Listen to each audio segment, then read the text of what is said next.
Welcome back to the Hustla kitchen. Tonight is lasagna night.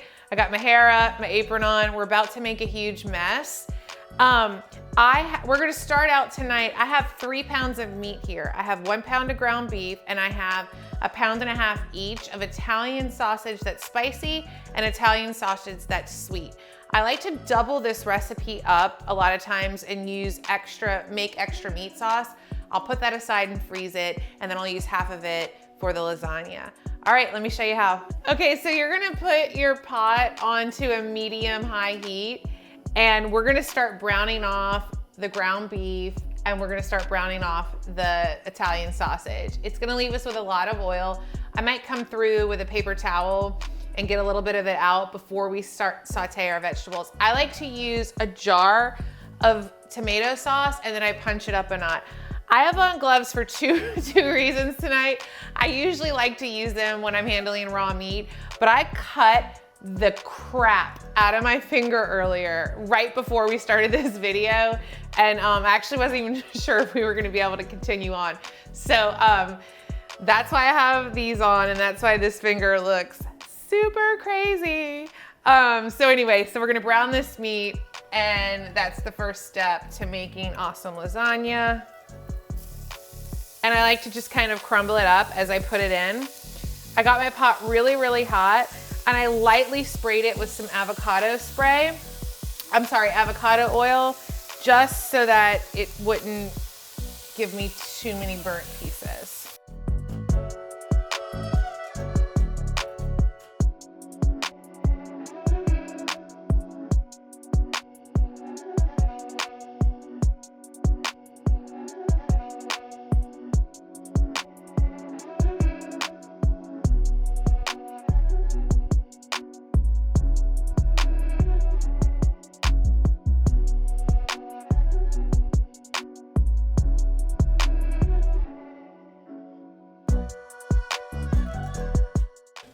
Okay, I really am the one-hand bandit now. I'm gonna add a little more oil to this. Got some olive oil here. And we'll go ahead and toss in a red onion, chopped. There's still some of that brown sausage in here, some little smoky bits of that. That's okay. It's gonna incorporate into here. We're gonna let this sweat, cook it down 3 to 4 minutes.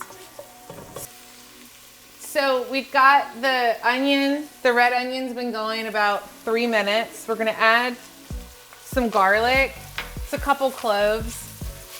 You don't wanna burn your garlic, and this pan's really hot, so we'll keep stirring. But I do want my garlic to taste a little bit smoky, if you will. So to that, oh, it smells, that's exactly how I want it to smell. Okay, we are going to add, this is my favorite, you just use your favorite Italian seasoning, something with oregano, something with some basil, some dried parsley. I have a favorite, so about like 4 pinches maybe of that. We don't need all of it.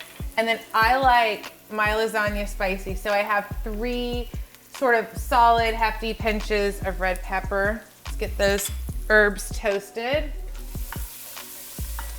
And then I'm gonna use a good old-fashioned jarred marinara sauce, and I always try to buy one that is really basic and has simple ingredients. I don't wanna use something that has a lot of sugar in it, because I like to punch it up. So I'm adding red wine, we're adding garlic, we're adding our own Italian seasoning. So you're gonna wanna use a marinara sauce or a pasta sauce, whatever it is that you like, that's pretty basic and pretty simple. We've got this nice and toasted. Oh, it smells amazing. So we'll go ahead and we'll add a jar.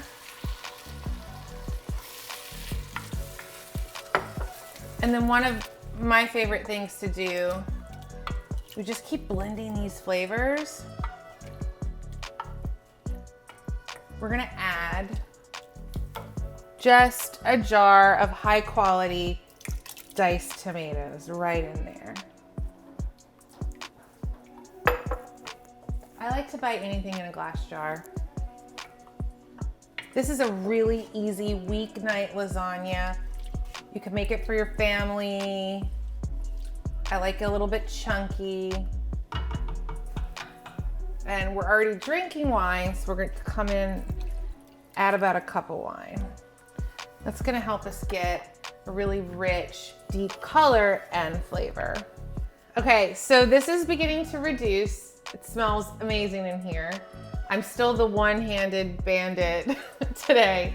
Like I said earlier, I used extra meat tonight because I am gonna go ahead and put some aside and freeze it. I like to have it on hand, pull it out, 7 or 8 days from now, and maybe put it over some spaghetti squash or do something a little bit different with it. But we're gonna go ahead and add all of our delicious meat into here, and we're gonna let these flavors marry and spend a little time on the stove. And while they're doing that, I'll show you how we're gonna make our ricotta mixture, which is the mortar for our lasagna layers.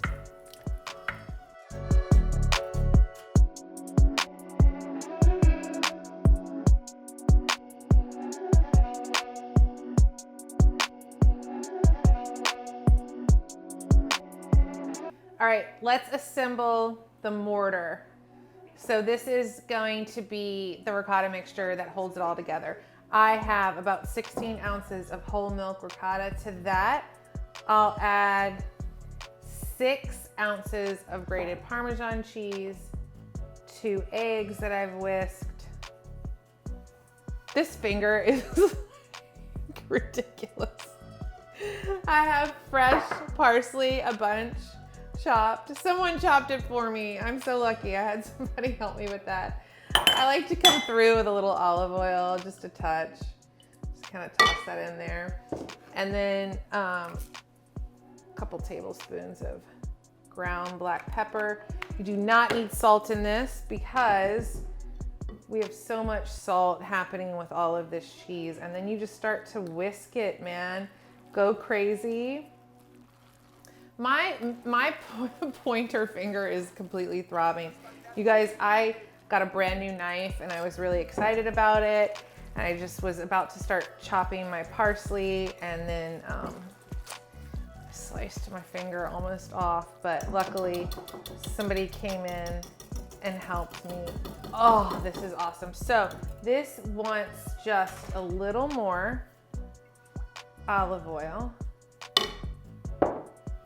We'll just get this nice consistency. Look at all that awesome, beautiful green in there. Oh, if you don't have fresh parsley, that's okay, use dry. I had fresh because I got a box of vegetables at the farmer's market that I really wanted to use. So I went ahead and chopped up a nice, generous handful. All right, let's assemble this bad boy. So as usual in the Hustla kitchen, this is going to be a gluten-free lasagna. I have searched high and low. I've used lots of different types of lasagna noodles. Of course, you wanna use something no boil because that's the hustle. You gotta get this done quickly. You wanna be able to do it on a weeknight. Jovial makes a no boil lasagna, gluten-free lasagna noodle that I absolutely love. I've tried a lot, like I said, a lot of different brands. Chickpea ones can get kind of weird. This is my favorite. It's made with brown rice. So I'm gonna show you how to assemble this lasagna. And one thing I didn't mention earlier, this lasagna is something that you can make ahead with your cooked meat, and you can totally assemble this. You can cover it in foil and leave it in the refrigerator overnight and then bake it the next day when you get home. So it's kind of fun to do on a Saturday night, and then you'll have it ready if you want to take it to a party or something on Sunday. So this can be made ahead and stored and then baked later. All right, we're putting this together. You're gonna start with, now like I said, I doubled my lasagna, so there looks like there's a lot in here, but I'm gonna freeze half of it. So you're gonna wanna lay about a cup of meat sauce down, just to get it started, just for the bottom here. I like to keep it kind of rustic and chunky. All right, so we'll start with that. We'll just get it in all the corners. And then we're gonna lay some noodles down. I organized my kitchen recently and I got this awesome glass container for noodles. All right, so we'll do that. And then we're gonna put down about half of this mixture.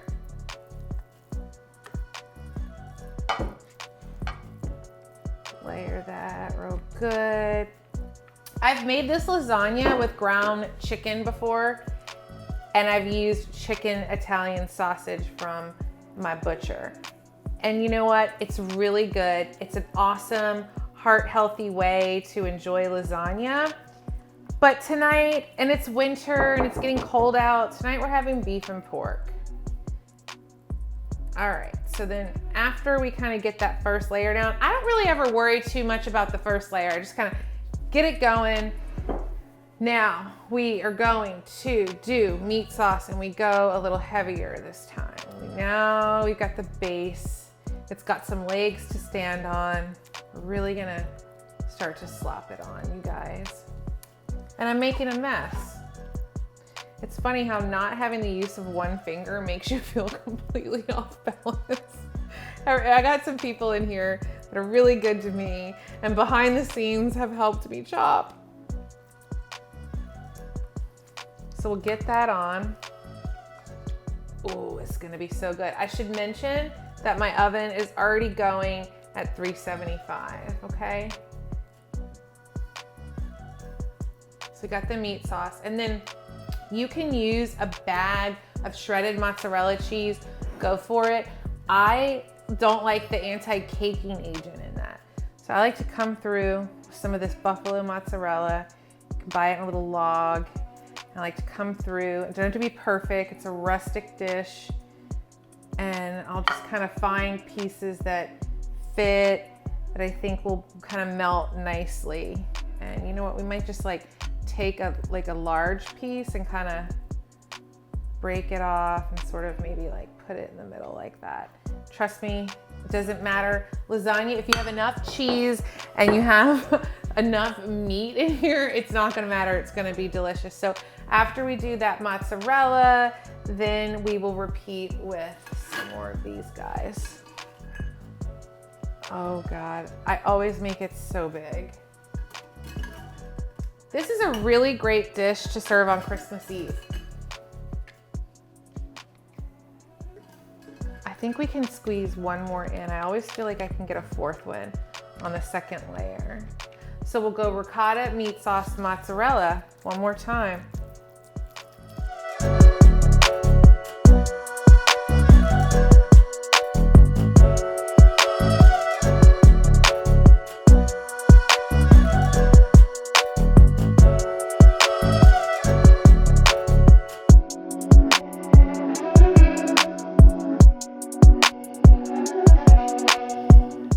We have our last layer of meat sauce going on here. This, guys, is gonna be awesome. So what we'll do, we'll get this last layer on here, then we're gonna put some mozzarella on top. We're gonna bake it covered. We're gonna cover it tightly with some foil. We'll bake it covered for 45 minutes, and that's gonna help those noodles cook. Then from there, we'll take the foil off, and we'll bake it another 15 minutes or so until that top layer of cheese is really melted. So let's come in with this. I love the way this buffalo mozzarella just kind of like spreads out. And if you know, we've used those pearl mozzarellas in the pasta salad that we made.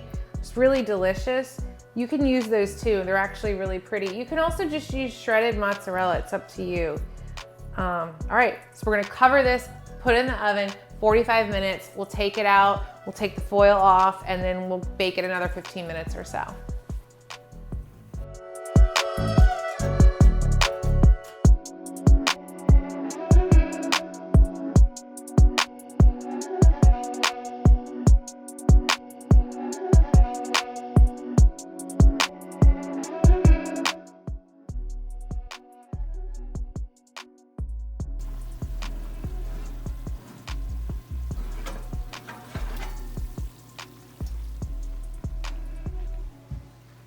Okay, so I like mine a little bit crusty and brown at the top, so I went ahead and I put it under the broiler just for like 2 or 3 minutes.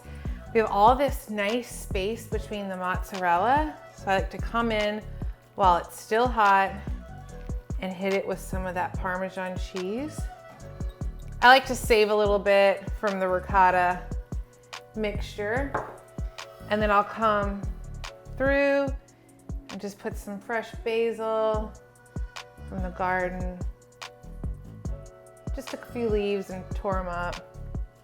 And then you're gonna wanna let this cool 10 or 15 minutes so you can slice into it. And everybody in my family kind of fights over the end piece.